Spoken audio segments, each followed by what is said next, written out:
ನೋಡಿ, ಬರೇ ದಿನಗಳ ದಾಖಲೆ ಮುರಿಯೋದ್ರಿಂದ ಆಗೋದಿಲ್ಲ. ನೆಹರು ಅವರು ಅರ್ಧ ಮಾಡಿದಷ್ಟು ಕೆಲಸ ಮಾಡಿದಾರಾ? ಒಂದು ಇಸ್ರೋ ಥರ ಸಂಸ್ಥೆ ಕಟ್ಟಿದಾರಾ? ಒಂದು IIT ಥರ ಸಂಸ್ಥೆ ಕಟ್ಟಿದಾರಾ?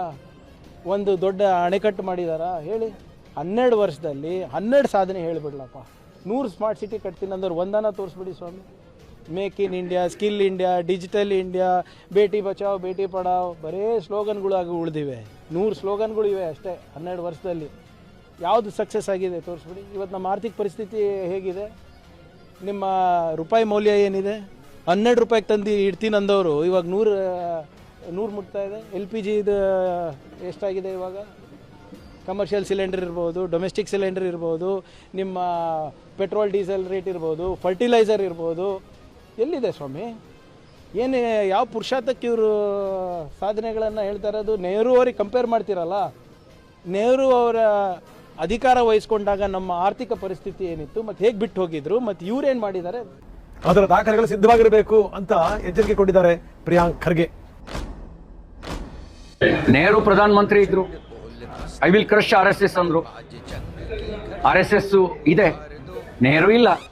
ಇಂದಿರಾ ಗಾಂಧಿ ತುರ್ತು ಪರಿಸ್ಥಿತಿ ಹೇರಿ ಸರ್ವಾಧಿಕಾರಿಯಾಗಿ ಮೆರೆದ್ರು, ಸಂಘವನ್ನು ಬ್ಯಾನ್ ಮಾಡಿದ್ರು. ಇಂದಿರಾ ಗಾಂಧಿ ಇಲ್ಲ. ಭಾರತ ಇದೆ, RSS ಇದೆ. ಇವರು ಪ್ರಿಯಾಂಕ್ ಖರ್ಗೆ ಅವರೇ, ನೀವು ಈಗ ನಿನ್ನೆ ಮೊನ್ನೆ ಹೋಮ್ ಮಿನಿಸ್ಟರ್ ಆಗಿದ್ರಿ, ನಿಮ್ಮ ಅಪ್ಪ ಮುಂಚೆನೇ ಆಗಿದ್ರು. ನಿಮ್ಮ ಅಪ್ಪನ ಕೈಲೇ ಏನು ಮಾಡೋಕ್ಕಾಗಲ್ಲ. ನೀವೇನ್ ಮಾಡ್ತೀರಿ? ನೀವು ಸರ್ವಾಧಿಕಾರಿ ಅಲ್ಲ. ಎಲ್ಲೋ 2-3 ರಾಜ್ಯಗಳಲ್ಲಿ ನೀವು ಅಧಿಕಾರದಲ್ಲಿ ಇದ್ದೀರಿ. ಅದು ಅಧಿಕಾರದ ಕೊನೆಯ ದಿನಗಳು, ನಿಮ್ಮ ಅಧಿಕಾರದ ಕೊನೆಯ ದಿನಗಳು, ನಿಮ್ಮ ಪಕ್ಷದ ಅಧಿಕಾರದ ಕೊನೆಯ ದಿನಗಳು. ನಿಮ್ಮ ಅಪ್ಪನ ಹಣೆ ಮುಂದಿನ ಸರಿ ನೀವು ಇಲ್ಲಿ ಕಾಂಗ್ರೆಸ್ ರಾಜ್ಯದಲ್ಲಿ ಅಧಿಕಾರಕ್ಕೆ ಬರಲ್ಲ. ಸಮಾಜದ ಒಳಗಿರೋ ಸಂಘಟನೆ ಬೇರೆ, ಇಡೀ ಸಮಾಜವನ್ನೇ ಸಂಘಟಿಸಬೇಕು ಅಂತ ಹೇಳಿ ವ್ಯಕ್ತಿಗೆ ಸಂಸ್ಕಾರ ಕೊಡುವಂತ ಸಂಘಟನೆ ಬೇರೆ. ನೀವೇನ್ ಮಾಡ್ತೀರಿ? ನಿಮ್ಮ ನಂತರವೂ RSS ಇರುತ್ತೆ. ಯಾಕೆ ಅಂದ್ರೆ RSS ರಾಷ್ಟ್ರೀಯ ಹಿತಕ್ಕಾಗಿ ಕೆಲಸ ಮಾಡ್ತಾ ಇದೆ, ಸಮಾಜವನ್ನು ಸಂಘಟಿಸೋ ಕೆಲಸ ಮಾಡ್ತಾ ಇದೆ, ವ್ಯಕ್ತಿಗೆ ಸಂಸ್ಕಾರ ಕೊಡೋ ಕೆಲಸ ಮಾಡ್ತಾ ಇದೆ. ಆ ವ್ಯಕ್ತಿಗೆ ಸಂಸ್ಕಾರ ಕೊಡೋ ಕೆಲಸ ಅದು ರಾಜಕೀಯ ಪ್ರೇರಿತವಾಗಿರೋದಲ್ಲ. ವ್ಯಕ್ತಿಗೆ ಸಂಸ್ಕಾರ ಕೊಡೋ ಕೆಲಸ ಅದು ಬಿಸ್ನೆಸ್ ಅಲ್ಲ. ನೋಂದಣಿ ಮಾಡ್ಕೊಳ್ಳೋಕೆ ಅದು ಸಂಘ ಅಲ್ಲ, ಅದು ಬಿಸ್ನೆಸ್ಸು ಅಲ್ಲ. ಅದು ಸಮಾಜವನ್ನು ಸಂಘಟಿಸೋ ಸಂಘಟನೆ, ಸಮಾಜದೊಳಗಿರುವಂತ ಒಂದು ಸಂಘಟನೆ ಅಲ್ಲ.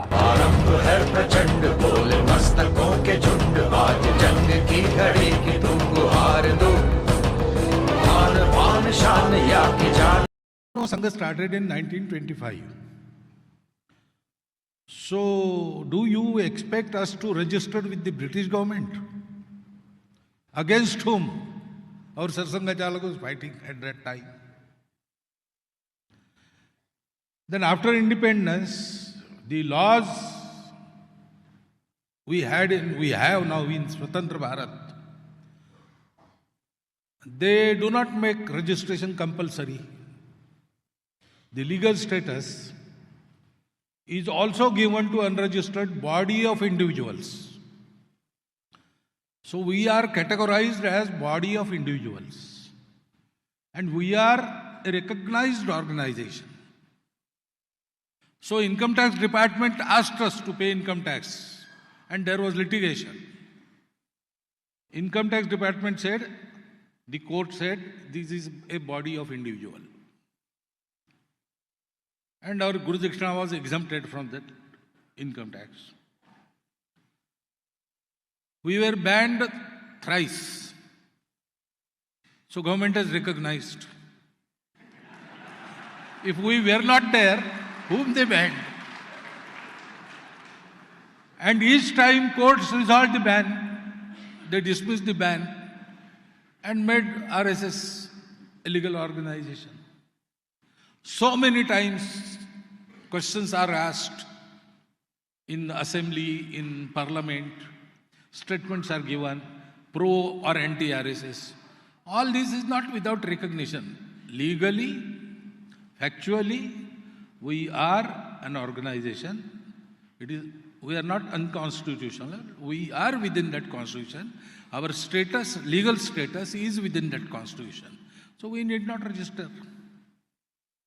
Many things are there which are not registered. Even Hindu Dharma is not registered.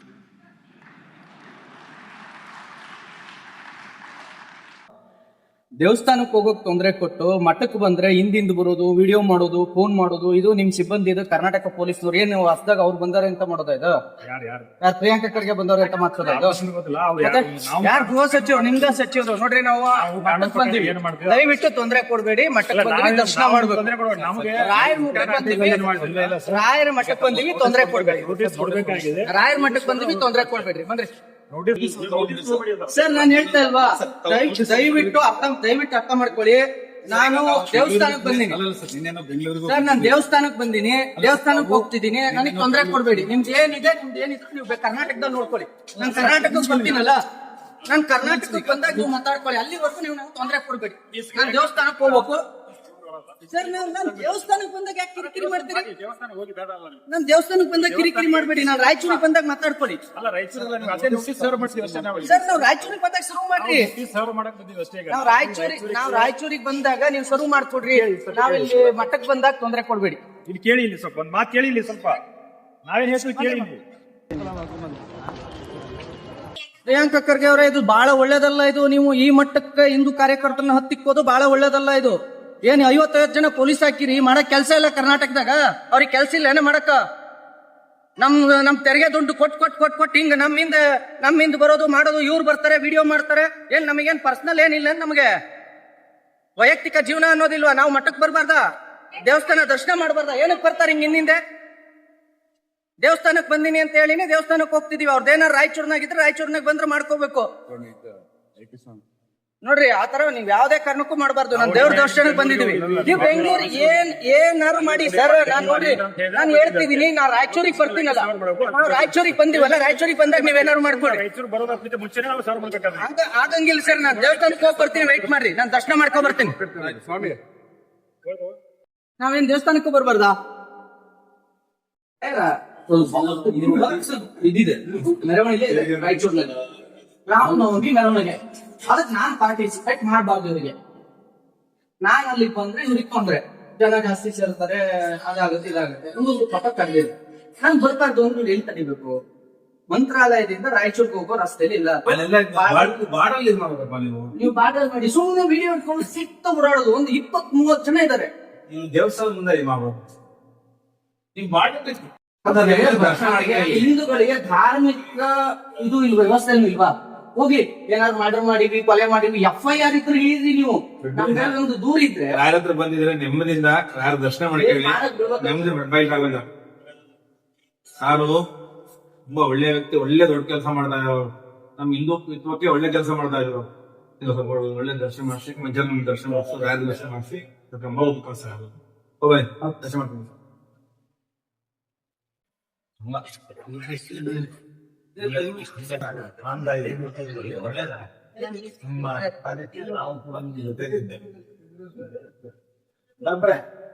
ಯಾವ ಆಧಾರದಲ್ಲಿ ಈಗ ನಿಮಗೆ ನಮ್ಮ ರಾಯಚೂರು ಜಿಲ್ಲೆಗೆ ದಿನಾಂಕ 9-3 ದಿನ ನಿರ್ಬಂಧ ಇದೆ. ಕಾರ್ಯಕ್ರಮಕ್ಕೆ ತಮಗೂ ಆಹ್ವಾನಿಗಳು ಕೂಡ ಅಲ್ಲಿ ಬರಬಾರ್ದು. ನಮ್ಮ ಜಿಲ್ಲಾಧಿಕಾರಿ ಅವರು ಮತ್ತು ದಂಡಾಧಿಕಾರಿ ತಮಗೆ ಸರ್ವ್ ಮಾಡಿ. ಇದು ರಾಯಚೂರು ತಾನೇ, ರಾಯಚೂರಿಗೆ ತಾನೇ ನಿರ್ಬಂಧ ಇರೋದು. ನಾನ್ ಬಂದಿರೋದು ಮಂತ್ರಾಲಯಕ್ಕೆ ಅಲ್ವಾ? ಸರ್ವ್ ಮಾಡಕ್ ಬಂದಿದೆ ಅಷ್ಟೇ. ಈಗ ನಾನು ವಾಪಸ್ ಹೆಂಗ್ ಹೋಗ್ಲಿ? ಸರ್ವ್ ಮಾಡಕ್ ಬಂದಿದೆ ನೋಡಿ. ಏನಿದೆ ಅದು? ಏನ್ ಕಾರ್ಯಕ್ರಮಕ್ಕೆ ನಿರ್ಬಂಧ ಮಾಡಿರೋದು ನೀವು? ದಿನಾಂಕ 15 ತಾರೀಕಿನ ನಮ್ಮ ರಾಯಚೂರು ಜಿಲ್ಲೆ ಲಿಂಗಸೂರು ತಾಲೂಕಿನ ಹಟ್ಟಿಪಟ್ಟಣದಲ್ಲಿ ಶ್ರೀರಾಮನ ಕುರಿತ ಹಿಂದೂ ಸಾಮ್ರಾಜ್ಯೋತ್ಸವ ಕಾರ್ಯಕ್ರಮ.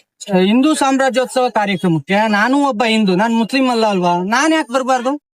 ನಾವ್ ಹೆಂಗ್ ಹೇಳಿದೀವಿ ಸರ್, ಇವ್ರು ಮೇಡಮ್ ಆದೇಶ ಮಾಡಿದಾರೆ, ಅವ್ರೇ ಹೇಳ್ಬೇಕು. ನಾವು ನೀವು ಮೇಡಮ್ ರೈಟಿಂಗ್ ನಾಗ ಕೊಟ್ಟಿದಾರೆ, ಅವ್ರನ್ನ ಬೇಕಾದ್ರೆ ಚಾಲೆಂಜ್ ಮಾಡಬಹುದು.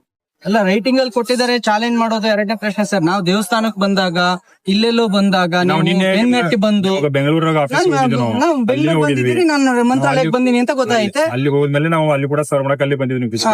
ನೀವು ಅಲ್ಲಿ ಇಲ್ಲ ಅಂತ ಹೇಳಿದ್ಮೇಲೆ ನಾವು ಈ ಕಡೆ ಬರ್ತಾ ಇದ್ವಿ, ಇಲ್ಲಿದ್ರೆ ಅಂತ ಹೇಳಿ ಗೊತ್ತಾಗಿ ನಿಮ್ಗೆ ಸರ್ವ್ ಮಾಡ್ಬೇಕಂತ ಬಂದಿದ್ವಿ. ಅಲ್ಲ, ನೀವು ಆಂಧ್ರಕ್ಕೂ ಬಂದ್ ಸರ್ವ್ ಮಾಡ್ತೀರಿ? ಎಲ್ಲಿ ಬೇಕಲ್ಲ ಮಾಡೋದು ಸರ್, ನೋಟಿಸ್ ಎಲ್ಲಿ ಬೇಕಲ್ಲ ಸರ್ ನಾವು. ಅಲ್ರಿ, ಆಯ್ತು, ಬಟ್ ಏನ್ ಗೊತ್ತಾ ಸರ್, ಇದು ತುಂಬಾ ಅನ್ಯಾಯ. ಇದು ಇಲ್ಲ ಜಿಲ್ಲಾ ಪೊಲೀಸ್ ಅಧೀಕ್ಷರು ರಾಯಚೂರು ಇವರು ದಿನಾಂಕ 10/6/2026 ರಾಯಚೂರು ಜಿಲ್ಲೆ ಲಿಂಗಸೂರು ತಾಲೂಕಿನ ಹಟ್ಟಿ ಪೊಲೀಸ್ ಠಾಣಾ ವ್ಯಾಪ್ತಿಯಲ್ಲಿ ಹಟ್ಟಿ ಪಟ್ಟಣದಲ್ಲಿ ಶ್ರೀರಾಮ ನವಮಿ ಪ್ರಯುಕ್ತ ನಡೆಯುವ ಹಿಂದೂ ಸಾಮ್ರಾಜ್ಯೋತ್ಸವ ಕಾರ್ಯಕ್ರಮದ ನಿಮಿತ್ತ ಹಟ್ಟಿ ಕ್ಯಾಂಪ್ ಮತ್ತು ಹಟ್ಟಿ ಪಟ್ಟಣದ ಪ್ರಮುಖ ಬೀದಿ ಹಾಗೂ ರಸ್ತೆಗಳಲ್ಲಿ ಮೆರವಣಿಗೆ ಹಾಗೂ ಸಾರ್ವಜನಿಕ ವೇದಿಕೆ ಕಾರ್ಯಕ್ರಮವನ್ನು ಹಮ್ಮಿಕೊಂಡಿದ್ದು, ಸದರಿ ಕಾರ್ಯಕ್ರಮದಲ್ಲಿ ದಿಕ್ಸೂಚಿ ಭಾಷಣಕಾರರಾಗಿ ಪುನೀತ್ ಕೆರೆಹಳ್ಳಿ ಅವರು ಆಗಮಿಸಿ ವೇದಿಕೆ ಕಾರ್ಯಕ್ರಮಕ್ಕೂ ಪೂರ್ವದಲ್ಲಿ ಹಟ್ಟಿ ಕ್ಯಾಂಪ್ ಮತ್ತು ಹಟ್ಟಿ ಪಟ್ಟಣದ ಪ್ರಮುಖ ಬೀದಿಗಳಲ್ಲಿ ಮೆರವಣಿಗೆ ಮೂಲಕ ಹೋಗಿ ಸಾರ್ವಜನಿಕ ವೇದಿಕೆಯಲ್ಲಿ ಭಾಷಣ ಮಾಡುವುದಾಗಿ ತಿಳಿದು ಬಂದಿರುತ್ತದೆ. ಇದರಿಂದ ರಾಯಚೂರು ಜಿಲ್ಲಾ ಪೊಲೀಸ್ ವ್ಯಾಪ್ತಿಯಲ್ಲಿ ಕಾನೂನು ಸುವ್ಯವಸ್ಥೆ ಕಾಪಾಡಲು ಕೋಮು ಸೌಹಾರ್ದತೆ ಕಾಪಾಡುವ ದೃಷ್ಟಿಯಿಂದ ಕಾಲಂ ನಂಬರ್ 163 BNS 2023 ರ ಅನ್ವಯ ರಾಯಚೂರು ಜಿಲ್ಲಾ ಪೊಲೀಸ್ ಕಟ್ಟಡದ ವ್ಯಾಪ್ತಿ ಒಳಗಡೆ ಜಿಲ್ಲಾ ಪೊಲೀಸ್ ಘಟಕ ರಾಯಚೂರು ಜಿಲ್ಲಾ ಪೊಲೀಸ್ ಘಟಕ ಒಟ್ಟಾರೆ ಜಿಲ್ಲೆನ ಪೊಲೀಸ್ ಘಟಕನ ಪೊಲೀಸ್ ಜಿಲ್ಲಾ ಪೊಲೀಸರು ಎಲ್ಲ ವ್ಯಾಪ್ತಿ ಬಂದ್ಬಿಡ್ತಾರೆ. ಘಟಕದ ವ್ಯಾಪ್ತಿಯೊಳಗೆ ಪುನೀತ್ ಕೆರೆಹಳ್ಳಿ ಅವರನ್ನು ದಿನಾಂಕ 9/6/2026 11/6/2026 ಪ್ರವೇಶಿಸದಂತೆ ಆದೇಶ ಹೊರಡಿಸಿದೆ. ಒಂದು ಜಿಲ್ಲೆ ನಾನೊಬ್ಬ ನಾಗರಿಕರನಾಗಿ ನಾನೊಬ್ಬ ಸಿಟಿಸನ್ ಆಗಿ ನನ್ನ ರಾಜ್ಯದೊಳಗೆ ನನಗೆ ನಿರ್ಬಂಧ ಹೇಳೋದು ಅದ್ಯಾವ ನ್ಯಾಯ ಸರ್ ಇದು? ಏನ್ ತಪ್ಪು ಮಾಡಿದೀವಿ ನಾವು ಹಿಂದೂಗಳು? ಹಿಂದೂ ಕಾರ್ಯಕ್ರಮಕ್ಕೆ ಶ್ರೀರಾಮನವಮಿಗೆ ಒಬ್ಬ ಹಿಂದೂ ಕಾರ್ಯಕರ್ತ ರಾಮನವಮಿ ಕಾರ್ಯಕ್ರಮಕ್ಕೆ ಬರಬಾರ್ದು ಅಂತ ಹೇಳಿ ನೀವು ಆದೇಶಗಳನ್ನು ಕಳಿಸ್ತೀರಿ ನಿಮ್ ಇಲಾಖೆ ಕೆಳಗಡೆ ಅಂದ್ರೆ ಇದು ಅಲ್ಲ ಸರ್. ನಾನು ನೋಟಿಸ್ ರಿಸೀವ್ ಮಾಡ್ಬೇಕು ಅಂತ ಅಂದ್ರೆ ನಾನು ಹೇಳೋದು ನಮ್ದೇ ಆದೇಶ ಅಲ್ವಾ? ನೀವು ಬಂದ್ ದೇವಸ್ಥಾನದ ಹತ್ರ ಸರ್ವ್ ಮಾಡ್ತಾ ಇದೀರಿ. ನಾವು ಸರ್ವ್ ಮಾಡಕ್ ಫಿಸಿಕಲಿ ಸರ್ವ್ ಮಾಡೋದಿರ್ತದೆ, ಅದಕ್ಕೆ ಹೊರಗಡೆ ಬಂದು ಮಾಡ್ತಾ ಇದ್ವಿ. ನಾನು ಬರ್ಲೇಬೇಕು ರಾಯಚೂರಿಗೆ ಬೇರೆ ಕಡೆ ಅಂದ್ರೆ ಬರ್ತಿದ್ದೆ. ನಾನು ಪ್ರವೇಶ ಮಾಡಿದ್ಮೇಲೆ ನಿಮಗೇನಾಗತ್ತೆ ಇಲ್ಲಿ ಪಾಪ ಕೆಳ ಹಂತದ ಪೊಲೀಸ್ನವ್ರ ಮೇಲೆ ಯಾವ್ದಿದು ನಮ್ಗೆ ಯಾವ್ದು ನಿಮ್ದ ಕೊಡ್ರಪ್ಪ. ಇಂತ ಘೋರ ಅನ್ಯಾಯ ಯಾರು ಕೇಳ್ತಾರೆ ಹೇಳಿ? ಒಂದು ಹಿಂದೂ ಕಾರ್ಯಕ್ರಮಕ್ಕೆ ಹಿಂದೂ ಕಾರ್ಯಕರ್ತರನ್ನೇ ಬರಬೇಡಿ ಅಂತ ನಿಷೇಧ ಇರುವಂತಹ ಸರ್ಕಾರದ ಅಧೀನದಲ್ಲಿ ನಾವ್ ಇದೀವಿ. ನಾಚಿಕೆ ಆಗ್ಬೇಕು, ಇಷ್ಟು ಭಯ ಪಡಬಾರ್ದು.